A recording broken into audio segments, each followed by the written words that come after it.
center, imposibleng makakap sa akin. At sa iba na pinagsabihan ko, na sabi ko, gusto kong magtayo ng dialysis center na libre ang lahat ng mga may sakit sa lusit ng gaban. Noong umpisa, ako mismo, kaya pa to. Pero alam po niyo, bakit ko kinaya? Simple lang, dito mismo sa lugar na ito.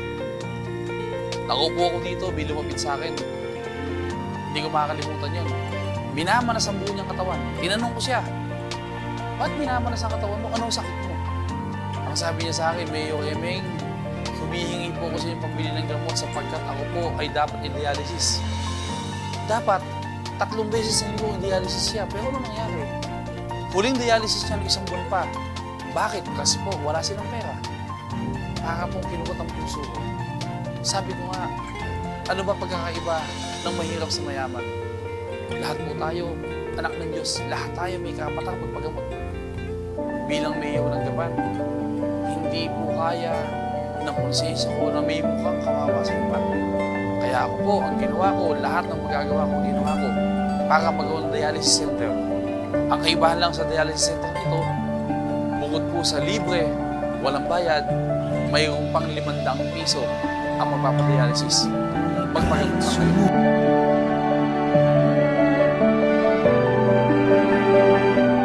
Si Joel Bernardo, 12 taon, nagda-dialysis. Hindi ko po alam paano makakasurvive sa hirap ng buhay. Bagay po para sa amin mga nagda-dialysis. Kaya po, Mayor, tulungan niyo po kami. Malaktaw din po ako sa injection, pagpapula ng dugo, sa kawalan din po ng pera. Kayo lang po, Mayor, tanging pag-asa namin para po mabahaba ang aming buhay. 4 years old pa lang po ako, nagda-dialysis na po si Mami. Lumaki po ako sa dialysis center. Kaya po, nakikita ko po nahihirapan si Mami, para po sa akin masakit yun. Dahil minsan po iniiling ko na lang po na sana yung mga nararamdaman niya po sa akin na lang po sana. Kasi po, para po sa akin, anak po kasi ko, nahihirapan po ako. Makita si Mami na nahihirapan siya. Mayroon po kayo mag-asawang tumulong sa mga tao po katulad ni Mami. Maraming salamat po sa mga natulong niyo sa amin. Kayo na po ang nagdudungtong ng buhay ni Mami. Maraming salamat po. Alam namin po, Mayor Emeng, na may plano ka sa aming mga nagdadialysis. Kaya maraming salamat po.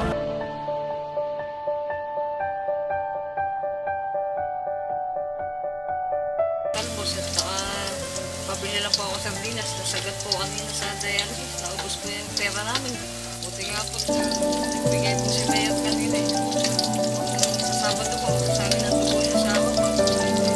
Awa ng Diyos at minsan po yan ako Panginoon at saka ni Mayor mga ano. Ano ko ni Mayor para pagsabi ng sawa. Maraming salamat po, Mayor Emmy. Totoo po niya. Tinutungtungan niya buhay ng anak mo. Dahil sa inyo, hindi po sa inyo, baka po lahat niyo, hindi po siya ma-dialysis. Hindi na lang po Mayor. Nandiyan po kayo. Natubol po sa anak mo. Pero sa kalipo, mahaba po ang kanyang buhay dahil po sa kayo po ang puso. Sana po Mayor, kayo naman din po. Mahaba po po marami ang kanyang buhay. Marami po kayo din po sa anak mo. Mayor, ano po, may plano po kayo sa kayo lang. Sa kanilang may mga sakit po ganyan. Para po matulungan niyo po. Alam po namin na hindi niyo po sila pababayaan.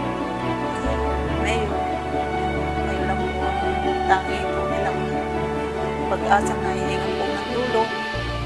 Tumutulong po sa kanila na para matulungan po ang kanilang buhay. Isa pa nga po yan, may rason po kayo sa kanila na maganda na silang may mga sakit. Po, maraming salamat po.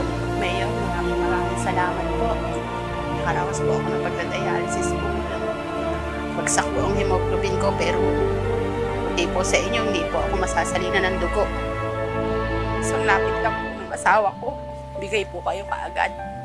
Salamat po sa lahat po ng naitulong niyo sa amin. Sana nga po, madugtungan pa yung buhay ko. Gusto ko pa pong mabuhay ng mahaba. Para po makapiling at makasama ko yung pamilya ko. Kaya nga po, kung hindi po kayo nagbigay po ng bigas, wala po kaming kakainin. Sabi po namin, nagsasawa na po yata si Mayor sa amin. Pero hindi po kayo nagsawang magbigay ng tulong. Naisip po ng asawa ko, sabi niya po, hiyang-hiya na po siya, pakapala na po ng mukha. Para lang po mabalugtungan po yung buhay ko. Isang lapit niya lang po sa inyo. Bigay po kayo, lalo na po kapag po ako nagsasali ng dugo. Kaya po, wala po kami kuryente noon. Sabi niya, lalapit daw siya. Hihingi daw siya ng pagkakabit ng kuryente. Pumunta po siya doon. Hihingi po siya ng tulong. Bigay po kaagad niya si Mayor. Kaya, nagpapasalamat po ako. Hindi po sa kanya. Wala po akong hangin ngayon. Wala akong kuryente. Hindi po makahinga. Lalo na po sa gabi. Pag natutulog ako, hindi ako makahinga. Hindi po kasi ang pakiramdam ng isang magdadialysis. Kaya, Mayor, ikaw po ang pag-asa namin. Maraming salamat po sa inyo. Sa dami-dami po ng tulong ginawa niyo po sa amin mag-asawa. Kapitan pa lang po kayo. Hindi po kayo nag-atubiling tumulong sa akin. Hindi ko na po mabilang sa mga daliri ko kung ilang beses ko po ako tinulungan. Kaya napakalaking bagay po sa amin. Kung wala po kayo, baka namatay na rin po kami sa gutom. Wala akong hanap buhay. Naoperahan pa po ako sa appendix. Wala po yung mga ayudan yung bigas at mga ulam. Wala po magdudugtong sa buhay po namin. Mayor, salamat. Kapag aandyang ka, hindi ako kinakabahan dahil alam ko, kapag nagipit ako, may malalapitan ako. May matatakbuhan ako. Alam ko, hindi mo ako iindihan. Napakabait mo, Mayor. Iba ka sa lahat. Kaya pinagpapasalamat ko sa Panginoon Diyos. Meron kaming mayor na binigay at nilaan ng Panginoon para matugunan ang aming mga pangangailangan. Mayor, hindi ko alam kung paano kita pasasalamatan sa lahat-lahat na binigay mo sa akin. Hindi mo ako tinatangi. Kahit mga VIP kaharap mo, tatawagin mo ako. Bigyan mo agad ako ng pera, wala nang tanong-tanong. Bigyan mo agad yung pangangailangan ko. Kaya Mayor, sa pagbubukas ng iyong dialysis, napakaraming mapapasaya. Lalong-lalo na kami yung mga asawa ng pasyente na laging sumasakit ang loob kapag walang pang-dialysis ang aming mga mahal sa buhay. Napakasarap na magkaroon ng Mayor na katulad po ninyo. Ipinagmamalaki po namin kayo. Wala po kaming masasabi sa lahat-lahat na tinutulong nyo. Hindi man po sa akin, hindi man po sa pamilya ko, sa buong bayan ng Kapat. Talagang nakikita ko tumutulong po kayo. Salamat po sa lahat-lahat. Lubos po namin inaasahan ang pagbubukas ng dialysis center po ninyo. Upang hindi na po ako mabigatan. Balita ko, wala na po kami iintindihin. Wala na po kami bibilin na gamot. Wala na po lahat. Pati PF ng doktor, wala na po kami babayaran. Salamat po ng maraming Mayor. Patnubayan ka lagi ng Panginoon, bigyan ka po ng lakas. Patuloy ka bang manungkulan sa aming bayan. Mayor Eming, maraming salamat po sa pagtulong niyo sa mahihirap. Mayor Eming, marami pong salamat sa walang sawang pagtulong ninyo sa amin na pagkaya namin mga dinadialysis yung mga asawa. Sana po marami pa kayong matulungan na kagaya namin. Mayor, wag po sana kayong sawang tulungan kami dahil sa wala po talaga kami kakayahan na ipagamot ng aming mga asawa. Hindi naman po pwedeng magtaw sa dialysis yung aming mga pasyente dahil pagka nagpaktaw po, hindi po namin alam ang mangyayari sa nagpapasalamat po kami sa tinutulong sa amin na wala kayo, hindi kayo nagsasawa sa kagaya na mahirap na tinutulungan nyo. Salamat po, Mayor. Konting-konti na lang. Konting papeles na sa DOA sa hindi natin. Simpleng blessing. Sisimulan na po natin dialysis center. Tingnan po natin kung ano ang itsura ng dialysis center dito sa Luzon del Valle. Tara, samahan niyo po.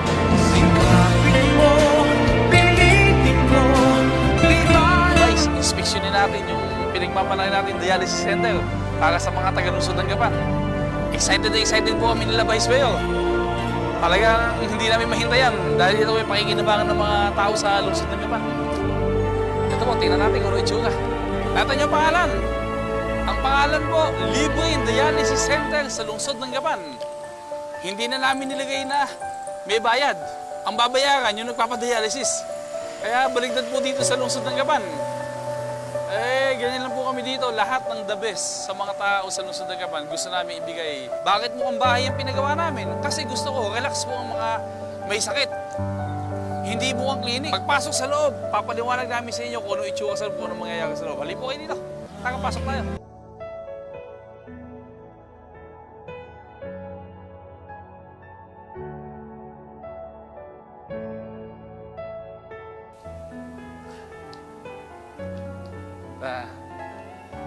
Yan. Tingnan po ninyo yung ating dialysis center, Lazy Boy. Lazy Boy po tayo.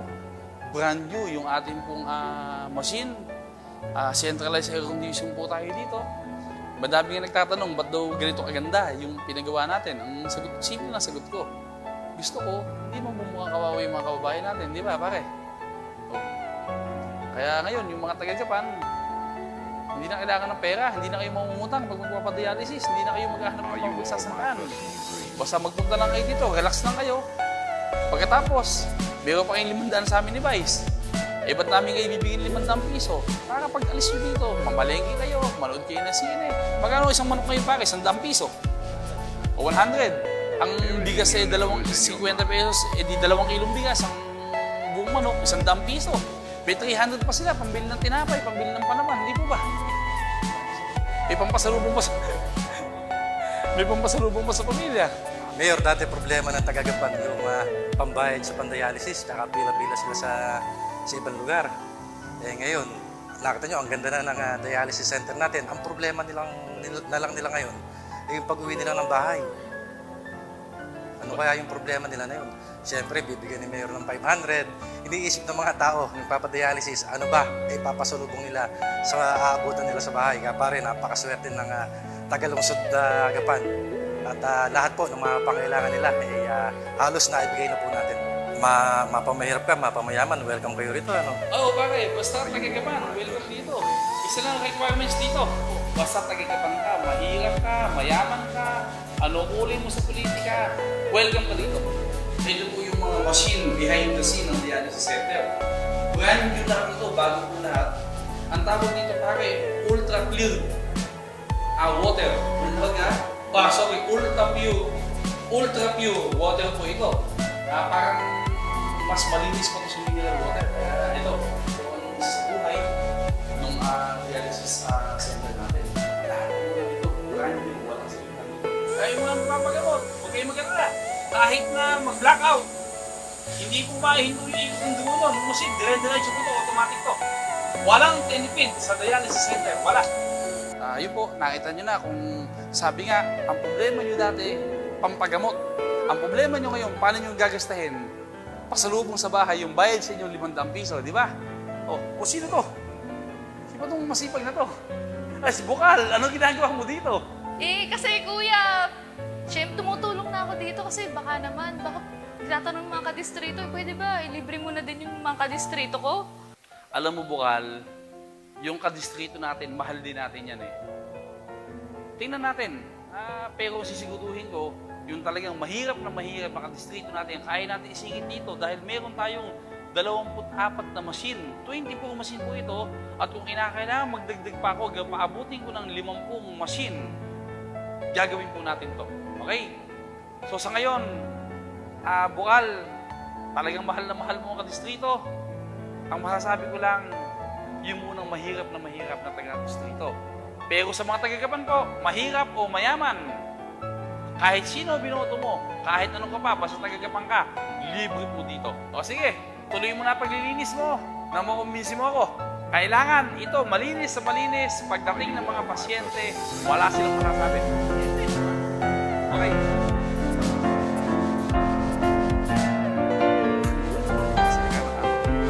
Sabi nga nila, imposible, pero tingnan po ninyo, ito na, katuparan. Nung dialysis center natin.